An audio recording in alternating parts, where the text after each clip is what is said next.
ठीक है, फिर गीता जी का अभ्यास करते हैं।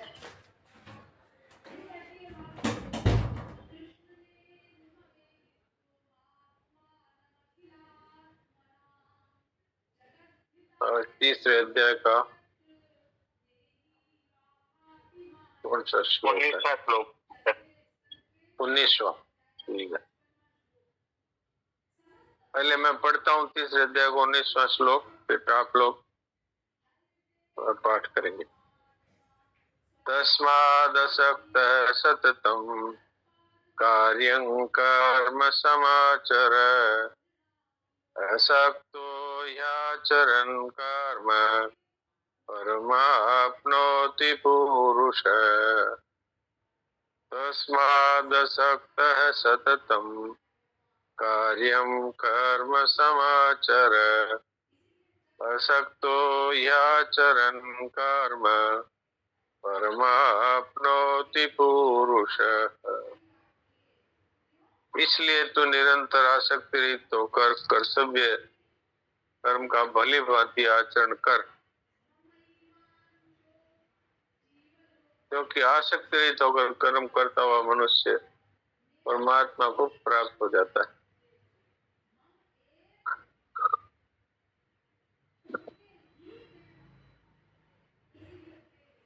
तो अब आप में से जो पाठ करना चाहे वो और खड़ा कर दे।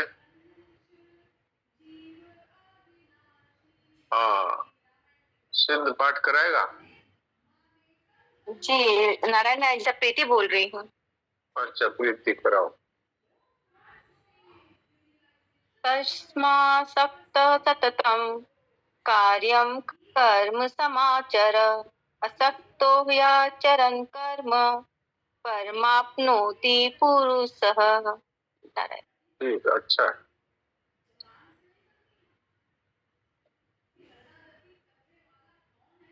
सुलोचना। प्रणाम महाराज। प्रणाम। तस्मादक्षतः सततं कार्यं कर्म समाचर, असक्तो याचरन् कर्म परमाप्नोति पुरुषः। सुनील दास जी बोलिए। हाँ महाराज, राम राम। राम राम। तस्मादसक्तः सततं कार्यं कर्म समाचर, असक्तो हि आचरन् कर्म परमाप्नोति पुरुषः। ठीक, प्रीति अग्रवाल।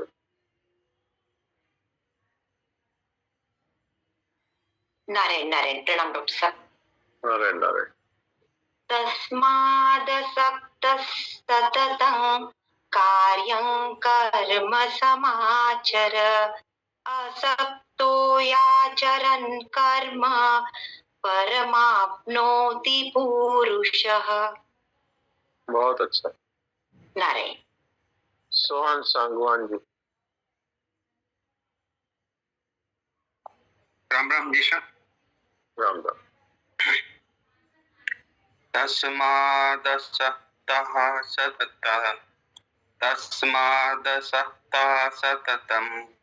कार्यं कर्म समाचर, असक्तो हि आचरन् कर्म परमाप्नोति पुरुषः। ठीक है, अच्छा है।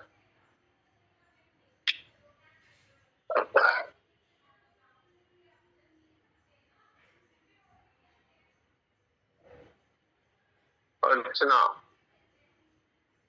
बोलिए। राम राम। राम राम। तस्मादसक्तः सततं कार्यं कर्म समाचर, असक्तो ह्याचरन् कर्म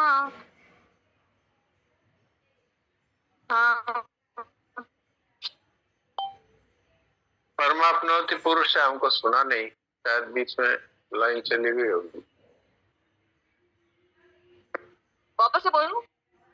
हाँ बोलिए। तस्मादसक्तः सततं कार्यं कर्म समाचर असक्तो ह्याचरन् कर्म परमाप्नोति पुरुषः। बहुत अच्छा, बहुत बढ़िया, ठीक है। धन्यवाद। नारायण। तो आज जयेश भाई आप पढ़ दीजिए। संतोष भाई के यहाँ पर नेटवर्क की कमी है वृंदावन में, तो आप पढ़ दीजिए। जी सर। पाथे। पाथे कौन सा नंबर है जिसका याद है? हाँ बता दूंगा।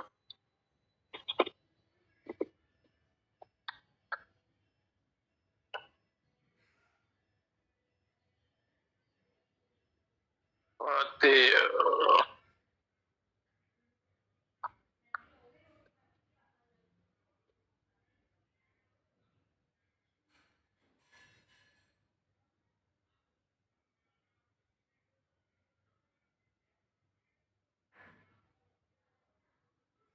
संतोष भाई आप बता दो आज कौन सा नंबर है। मैं तो मेरे पास पोथी ढूंढ रहा हूँ, अभी तक मिल नहीं रही। मैं आपको करता हूँ अनम्यूट।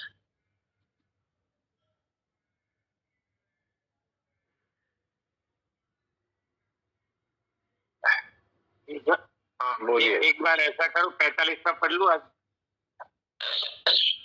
हाँ अभी संतोष भाई बता देगी अगर इनके पास पुस्तक होगी तो।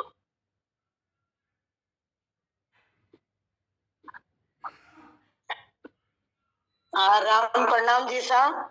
राम राम। देखो हमारी आवाज आ रही है तो हम पढ़ रहे हैं, जब नहीं आए तो ये पढ़ लेंगे। ठीक है। आप 43 है 43। 43। हाँ 43, 40 और 3। हाँ जी। हाँ तो पढ़िए। मेरी पोथी कहाँ चली गई पता नहीं।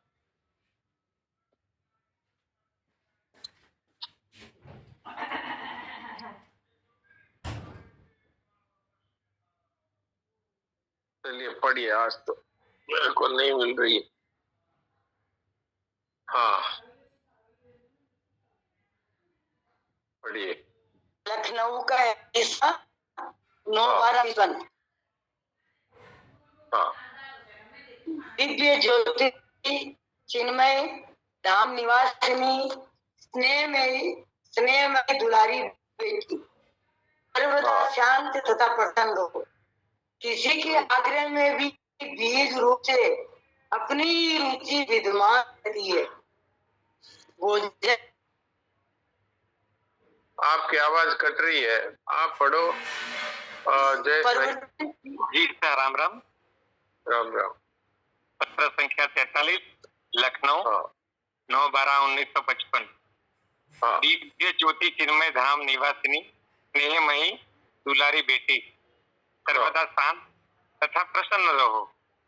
किसी के आग्रह में भी बीज रूप से अपनी ही रुचि विद्यमान रहती है। भोजन की रुचि ने सभी को रोगी बनाया है। यद्यपि भोजन परिवर्तनशील जीवन का मुख्य अंग है, परंतु उसकी रुचि अनेक रोग भी उत्पन्न करती है। असंगता सुरक्षित बनी रहे और भूख और भोजन का मिलन सहज भाव से होता रहे तो बड़ी ही सुगमता पूर्वक बहुत से रोग मिट जाते हैं। रोग राग का परिणाम है और कुछ नहीं चाहे वर्तमान राग हो या पूर्वकृत। तुम्हारा स्वामी शरणानंद जी महाराज। राम राम। इतना ही था। अच्छा, आज तो ये पत्र है भोजन के बारे में। जी वो कह रहे हैं कि भोजन है वो राग पूर्वक नहीं होना चाहिए। राग पूर्वक भोजन है वो रोगों को जन्म देता है, और यदि केवल शरीर के हित की दृष्टि से भोजन हो तो बहुत से रोग अपने आप ही समाप्त हो जाते हैं। उस भोजन से ही रोग या तो कोई पहले हमारे राग से कोई भोजन किया है और या फिर इस जन्म में भी राग से भोजन कर रहे हैं, अथवा राग के कारण कोई पाप हुआ है, उसी का परिणाम है अस्वस्थता, पर है वो राग का ही परिणाम। तो इसलिए भोजन करना चाहिए शरीर निर्वाह की दृष्टि से और शरीर के हित की दृष्टि से, और वो भोजन हमारी जानकारी में कुपथ्य नहीं होना चाहिए। भाई अपनी जानकारी में ही हमें पता है कि ये बहुत तेज मिर्चें हैं, फिर भी हम खा रहे हैं, और अपनी जानकारी में है कि ये भोजन बाजार का है, अशुद्ध है, फिर भी हम उसको कर रहे हैं स्वाद के वशीभूत होकर, तो उससे कई तरह के रोग पैदा हो जाते हैं। तो ये आज का जो प्रवचन है वो तो भोजन के बारे में है। तो इसे अगला पढ़ दीजिए 44। गीता ये बात बड़ी सूक्ष्म है। अपने जीवन के अनुभव से मैं देखता हूँ, तो जब भोजन सादा और बासी न हो और उसको भोजन उसी तरह का भोजन करो तो मन तत्परता से सेवा में, भजन में, सब में तत्परता से लगता है। और चटपटा और बाजार वाले ऐसा कुछ खाने में आ जाता है तो रुचि बदल जाती है। स्वामी जी का बहुत महत्वपूर्ण है। और जीभ के बारे में भी, इस इंद्रिय के बारे में कहा कि जीभ को कंट्रोल कर ले तो बाकी सब हो जाता है, खान पान में और बोलचाल में, दोनों बात। हाँ जी, हाँ जी। जी साहब, अभी आप आगे का पत्र ले लीजिए। हाँ, 44वां पत्र पढ़िए। हाँ, पत्र 44, गोंडा, 16/1955। प्रीति स्वरूपा दिव्य ज्योति दुलारी बेटी, सर्वदा शांत तथा प्रसन्न रहो। दिनांक 13 का लिखा हुआ सरलता तथा स्नेह से हरा भरा पत्र मिला। संयोग वियोग परिवर्तनशील जीवन का सौंदर्य है और कुछ नहीं। प्रीति की वृद्धि के लिए मिलन और वियोग दोनों अनिवार्य है। इस कारण विधान में मिलन और वियोग है। तुम स्वरूप से तो अनंत की प्रीति ही हो। देह आदि वस्त्रों को पहनकर अपने को व्यक्ति मान बैठी हो। इस व्यक्तित्व को गलाने के लिए ही विराग्नि का प्रज्वलित होना अत्यंत आवश्यक है। इसलिए ही मिलन की आशा में वियोग का दर्शन होता है, और जब विराग्नि प्रज्वलित हो जाती है तब वियोग मिलन में बदल जाता है। वियोग और मिलन दोनों ही प्रीति के प्रतीक है और कुछ नहीं है। हाँ, तो इसमें एक पैरा पूरा हो जाए तब आप बंद कर देना, क्योंकि आज पुस्तक मेरे पास अभी नहीं है तो मुझे वो पूरा ध्यान नहीं रहता। या फिर 2 वाक्य पढ़िए और 2 वाक्य के बाद मुझे बोलने दीजिए तो मुझे याद रहेगा कि हाँ ये बात बोली गई। ये एक पैरा पूरा हो गया, मैं यहीं पे रुका। अच्छा, तो इसमें आप दोबारा से 2 वाक्य पढ़ते जाइए। 2 वाक्य पढ़ के फिर बोलिए, फिर चुप हो जाइए, फिर मैं बोलूं, फिर 2 वाक्य फिर पढ़िए, फिर चुप हो जाइए। जी। संयोग वियोग परिवर्तनशील जीवन का सौंदर्य है और कुछ नहीं। प्रीति की वृद्धि के लिए मिलन और वियोग दोनों अनिवार्य है। इसी कारण विधान में मिलन और वियोग है। नहीं, 2 वाक्य का मतलब आप समझे क्या हुआ? 2 वाक्य का मतलब हुआ संयोग वियोग परिवर्तन, संयोग और वियोग परिवर्तनशील जीवन का सौंदर्य है। सौंदर्य, ये एक वाक्य हुआ और कुछ नहीं है। ये दूसरा वाक्य। हाँ, दूसरा। इतना पढ़ के आप चुप हो जाएंगे तो अच्छा होगा। जी सर। तो ये क्या कहना चाहते हैं शरणानंद जी महाराज? संसार क्या है? संसार है संयोग और वियोग, यही संसार है। संसार में मिलना और बिछड़ना, प्राणियों का भी, पदार्थों का भी, परिस्थितियों का भी, घटनाओं का भी, अवस्थाओं का भी आना और जाना, इसी का नाम संसार है।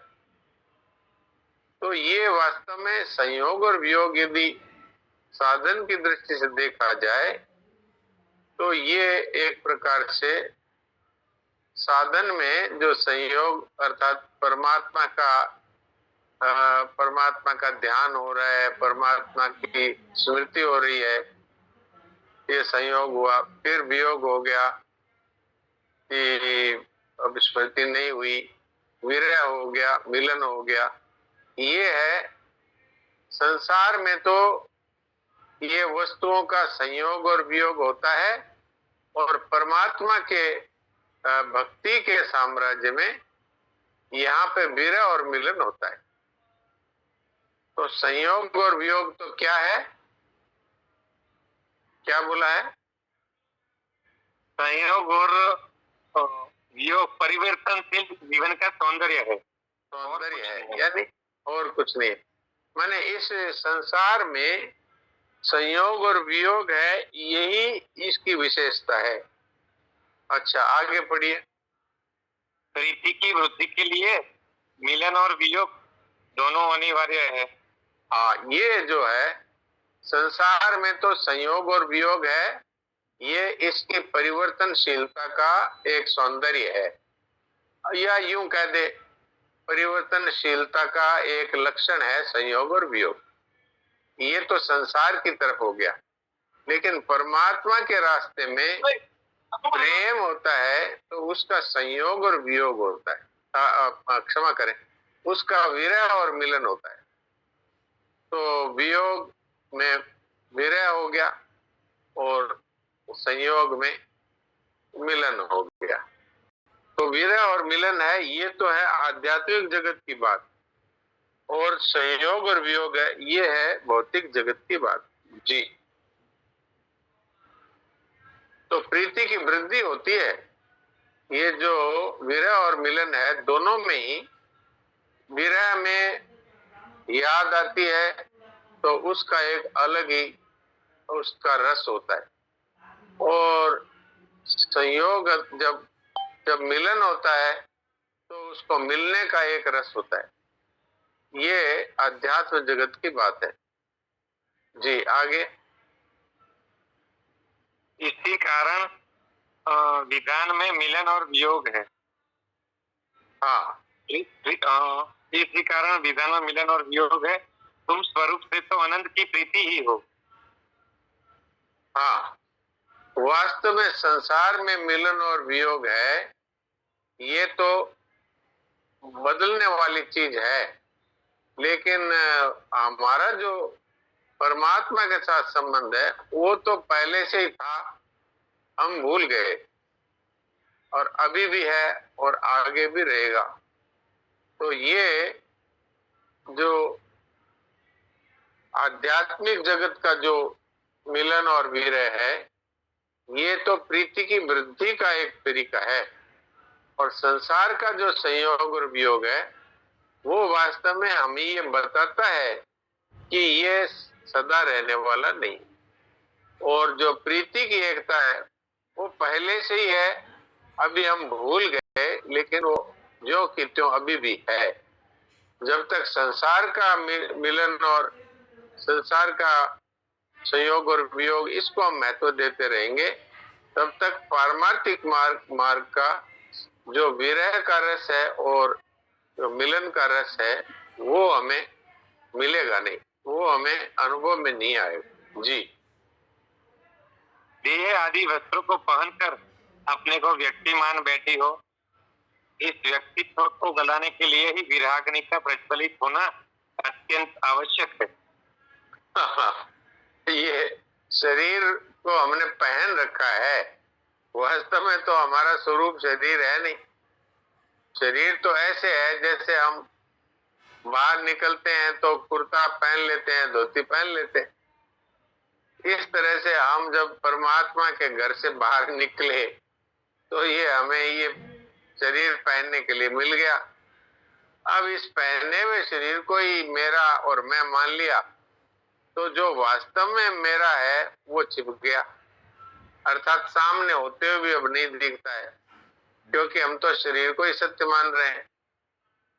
तो इसलिए इस बाहर से पहने हुए जो चोला है, इसको इसके मोह को मिटाने के लिए, इसकी ममता को मिटाने के लिए परमात्मा के विरह की अग्नि जलना जरूरी है। परमात्मा के विरह की अग्नि जलेगी तो ये बाहर का जो जो ओढ़ा हुआ जो हमारा जो शरीर के साथ में मैं मेरापन है ये मिट जाएगा, तो फिर परमात्मा का प्रेम प्रकट हो जाएगा। जी, इसलिए ही मिलन की आशा में वियोग का दर्शन होता है, और जब विधाग्नि प्रज्वलित हो जाती है तब वियोग मिलन में बदल जाता है। हाँ, तो आध्यात्मिक मार्ग में हम जब भगवान की शरण हो जाते हैं तो कहते हैं हे भगवान आपके सिवाय मेरा कोई नहीं। तो अब संसार तो हमें चाहिए नहीं और परमात्मा हमें दिखते नहीं, तो फिर विरह की अग्नि पैदा होती है। विरह की जो विरह का दुख, विरह की पीड़ा होती है, तो इसमें फिर भगवान को आकर्षित करने की शक्ति है। ये विरह और मिलन है, ये आध्यात्मिक मार्ग में प्रेम को बढ़ाने वाले। और ये इसका अनुभव हमें कब होगा? जब हम संसार के प्रति जो हमारा ममता और कामना का जो संबंध है इसको छोड़ देंगे, तब हमें इस विरह और मिलन का जो वास्तविक रस है वो अनुभव में आएगा। नहीं तो बोलने के लिए है और सुनने के लिए है, क्योंकि हम जितनी देर सत्संग में बैठते हैं उतनी देर हम एक बोल देता है, दूसरा सुन लेता है। जैसे ही सत्संग से उठते हैं तो फिर वही शरीर और वही मैं और वही संसार और वो परिवार और वो ये मेरा और ये तेरा और ये नहीं चाहिए और ये चाहिए, इस तरह से हम कामना और ममता में उलझ जाते हैं। तो फिर जो वास्तविक परमात्मा का जो हमारे साथ संबंध है वो संबंध प्रकट नहीं होता। कहने को हम कह देते हैं भगवान मेरे हैं, लेकिन भगवान मेरे हैं पर धन भी मेरा है, परिवार भी मेरा है, शरीर भी मेरा है, मन भी मेरा है, बुद्धि भी मेरी है। तो ये इसको भगवान ने व्यभिचार दोष बताया है। भगवान ने भक्ति के लिए कहा है माम चयो अव्यभिचारेण भक्ति योगेन सेवते। जो अव्यभिचारी भक्ति के द्वारा मेरा भजन करता है वो मुझे प्यारा है। अव्यभिचारी क्या हुआ कि भगवान को कहा आप भी मेरे, और फिर धन को कहा आप भी मेरे। भगवान को कहा आप भी मेरे हैं और मकान को और इन सब परिवार को इनको कहा आप भी मेरे। इसको व्यभिचार कहते हैं। भगवान को व्यभिचार पसंद नहीं है। भगवान कहते हैं कि अनन्य चेता सततम यो माम स्मरते नित्यशः तस्य हम सुलभ। जो अन्य का आश्रय नहीं लेता, अन्य में आसक्त नहीं होता, अन्य को अपना नहीं मानता और केवल मुझे ही अपना मानता है, मेरा ही आश्रय लेता है, वो है वास्तव में अनन्य भक्त मेरा, अन्य कोई नहीं। जैसे मीराबाई ने कहा मेरे तो गिरधर गोपाल दूसरों न कोई। तो अनन्यता हो गई है। भगवान को अनन्यता बहुत प्रिय है। जी, वियोग और मिलन दोनों ही प्रीति के प्रतीक है और कुछ नहीं है। हाँ देख लो, वियोग और मिलन दोनों क्या है? दोनों ही प्रेम के ही प्रतीक है। प्रीति का एक प्रकार है। जब राधा जी और कृष्ण जी एक दूसरे से अलग हो जाते हैं तो फिर वो एक दूसरे की याद में व्याकुल होते हैं। इसी का नाम है विरह। और इस विरह में ये ताकत है कि ये प्रेमास्पद और प्रेमी को मिला देता है। तो फिर मिलन का एक आनंद होता है। और जो सच्चे प्रेमी हैं उनको विरह में भी एक आनंद मिलता है कि मैं रात और दिन आपके विरह में तड़पता रहूं, तड़पती रहूं। ऐसा आप मेरा जीवन बना दीजिए। तो विरह और मिलन ये दोनों ही प्रीति के एक प्रकार हैं। जी, ऐसा ये तो सिद्धि से भी ऊपर की बात हुई। हाँ, ये तत्व ज्ञान से ऊपर की बात है। तत्व ज्ञान में तो मनुष्य आत्मा में संतुष्ट है, आत्मा में तृप्त है। आत्मन्यव च संतुष्ट यस्तु आत्मनित्रेवशात् आत्मतृप्त मानव आत्मन्यव च संतुष्ट। यानी आत्मा में ही रति है, आत्मा में तृप्ति है और आत्मा में ही संतोष है। वो तो होगी ये ज्ञान योग की सिद्धि। ये उससे ऊंची चीज है। विरह और मिलन प्रतिक्षण वर्धमान प्रेम होता है इसमें। और वो जो सिद्धि है उसमें अखंड आनंद होता है और इसमें प्रतिक्षण वर्धमान आनंद होता है भक्ति में। जी। प्रत्येक प्रवृत्ति विद्यमान राग की निवृत्ति और अनुराग के उदय का हेतु है। अब हमारा जितने भी कार्य होते हैं उन कार्य में हमें परमात्मा के प्रेम की प्राप्ति क्यों नहीं होती कि हम कार्य करते हैं अपने लिए, और प्रेमी है वो कार्य करता है प्रेमास्पद के लिए। तो हम अपने लिए करते हैं इसलिए प्रेम की वृद्धि नहीं होती, और भक्त है वो प्रभु के लिए करता है।